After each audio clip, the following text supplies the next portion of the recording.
Before I go scorched earth on this topic, which is the Fortnite Star Wars season in 2025 in May. So if you're looking back, obviously, this is long gone because Fortnite gets rid of all this stuff, which is one of its biggest issues, I think, is introducing cool ideas and getting rid of them on the map. But nevertheless, before I get all the way into this, I want to say, I think that this Fortnite season for Star Wars has just been awful, and I think it sucks. However, I want you to know that I have no vested interest in shitting on this game.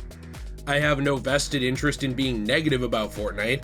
I actually have a Fortnite code, which I always shout out, and that Fortnite code, with how little YouTube promotes and recommends my channel, has helped my channel kind of hobble along. So I am grateful to Epic Games, actually, for having that system, the creator codes. But in general, like, this whole thing was an absolute misfire. It was a huge miss. There are some cool ideas in this whole thing, which, to summarize really quick, basically the idea is that this season was just Star Wars weapons with the Galactic Battle encounters, where like you would go into a zero build or a build lobby for Fortnite. You play a normal match, but it's got Star Wars weapons and little bits of Star Wars stuff throughout it, like some locations, some characters, lightsabers, blasters, things like that. And some of those things are actually really cool, like the weapons themselves, but everything else has been a huge miss. The areas mostly suck. We've got an AI-powered Darth Vader with voice throwing around racial slurs and all kinds of other stuff. I'm not really one to be heavily offended by like language, but this is an all-ages game. You can't have that. And we also have the AI voice generation thing there too, which is another huge can of worms.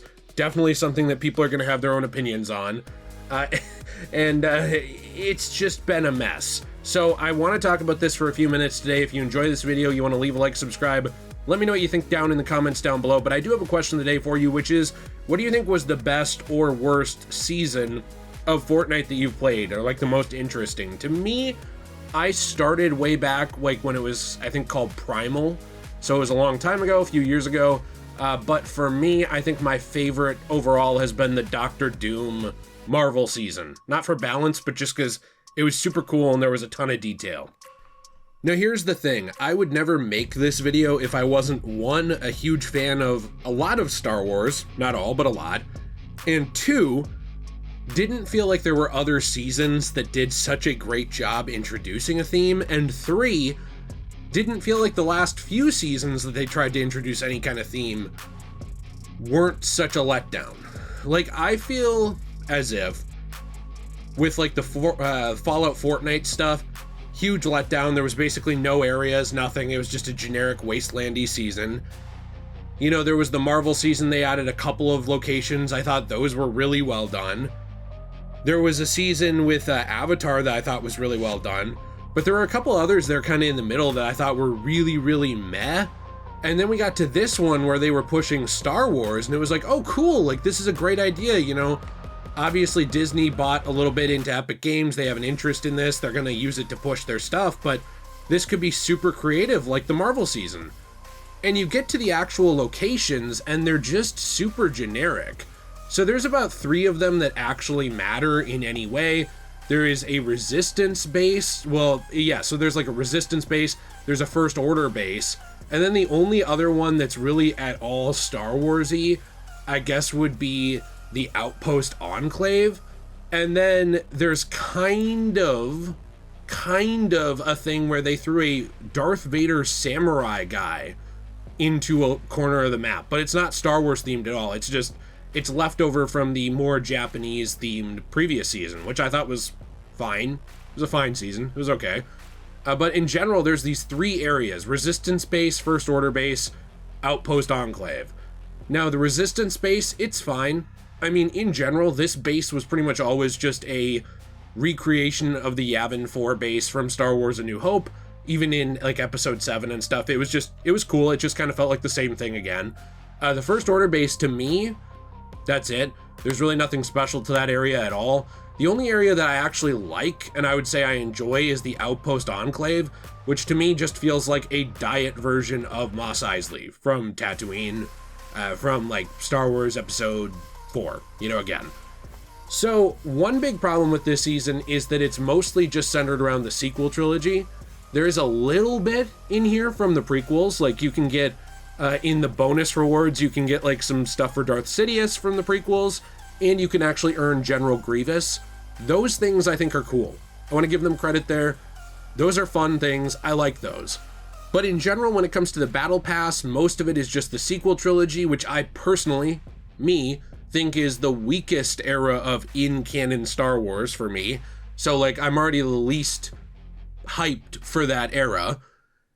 And also, it just doesn't really, I don't know, it doesn't really do much for me. Like, yeah, those prequel era things, those are cool, and I did grow up with those, so there is some nostalgia there, but in general, with things like the Clone Wars show and everything, I also feel like there's more meat on the bones that you could have done like a Clone Wars season, or you could have done a season that combines all of these different eras, like maybe the original trilogy and the sequels, and they act like that's what they're doing because they have these little intersections where there's like maybe a crashed X-Wing and maybe Luke Skywalker is standing there and he'll give you a little quest, just something tiny like repair the fighter, but there's really nothing going on to it.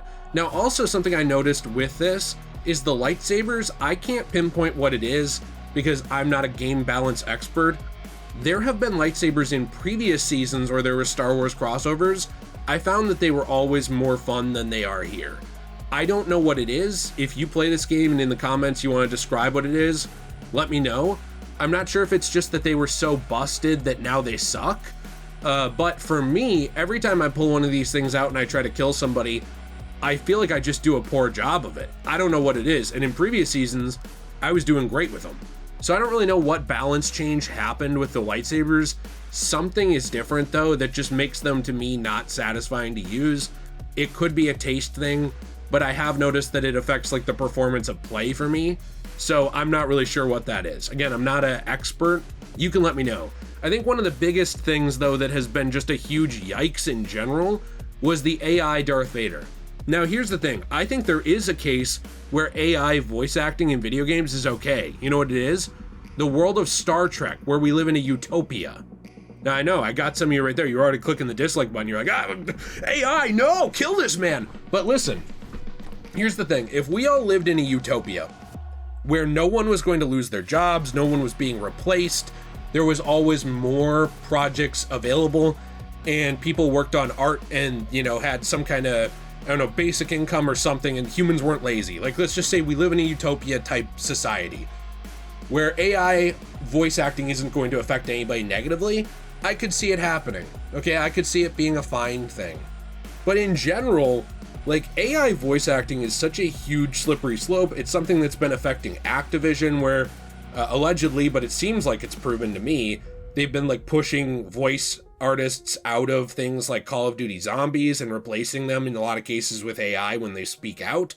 Like, it's not being used to supplement or add anything. It's just being used to take people's jobs away.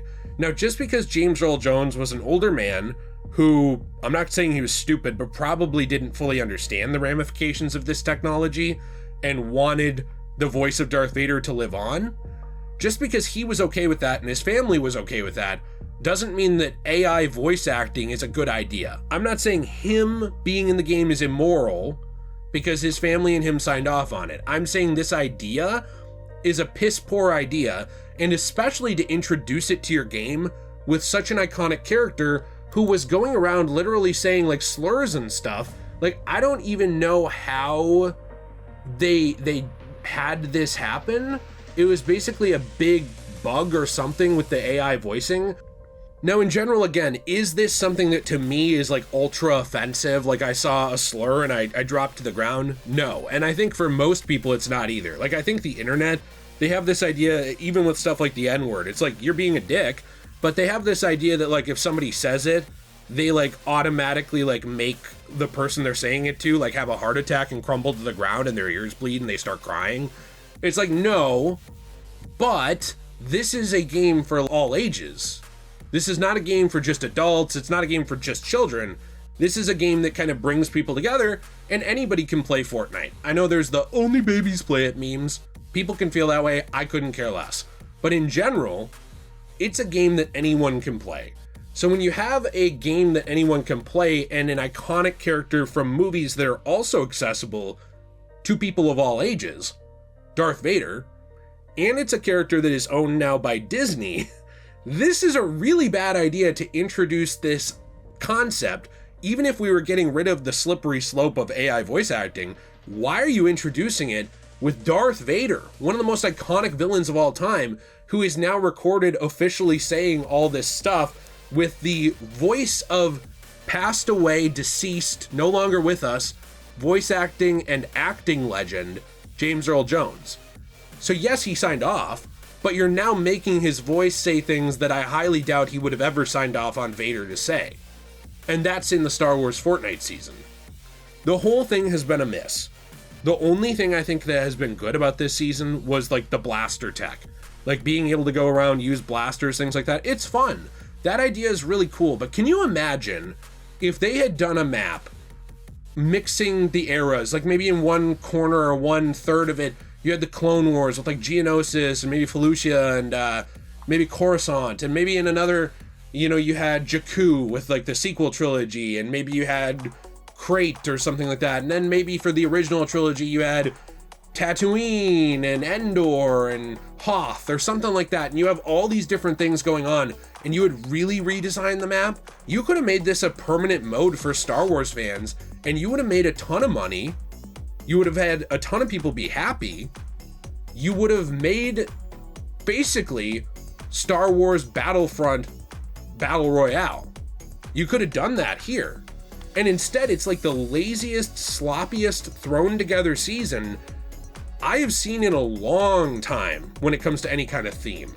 I'm just adding this in after the fact while I edit, by the way, and something I'm remembering that I didn't even mention, so now our complaint is that flying the ships in this season, boring. They are super slow.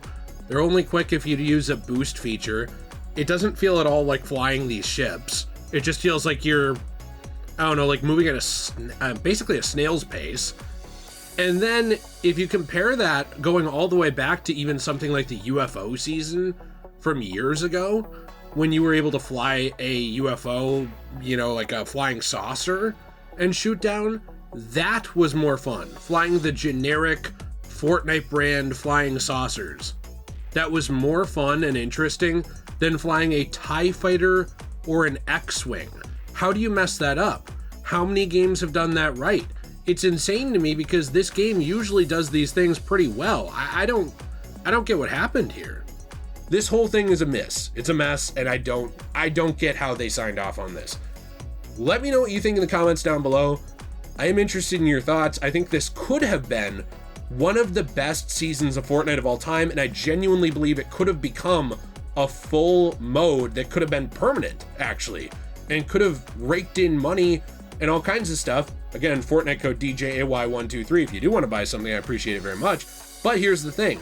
I feel like instead, this season was just an excuse to bring back a bunch of old Star Wars skins to the Fortnite store, not to actually introduce anything cool to the game. I'm going to try to get Grievous and try to get Palpatine because I haven't quite gotten there yet. But in general, no, I'm not a fan. Interested in your thoughts? If you enjoyed the video, you want to leave a like, subscribe, I appreciate it very, very much. Going to be covering a lot of different things from games to comics to movies going forward, and your support has meant the absolute world to me. Again, thank you to Epic Games with having the Fortnite codes and letting me use that. I appreciate it. It does help my channel a lot. But without valid criticism, nothing gets better, and I do believe this is valid criticism. Also, we do have our own store, CosmoBunny.shop, where you can use that same code, DJAY123, for 10% off your first purchase. Coasters, keychains, trays, and more. We've gotten a lot of support on that lately. I appreciate you so much. Only positive reviews really on that site, so if you want to check it out, our customers have spoken. They love the handmade resin items from recycled comics, manga, magazines, and more that had damaged paper. We take that paper, we take that stuff, we give that art a new lease on life by transforming it into a new form of media, and we recycle the rest. So we appreciate you. Have a fantastic day. And as always, everybody, stay shway.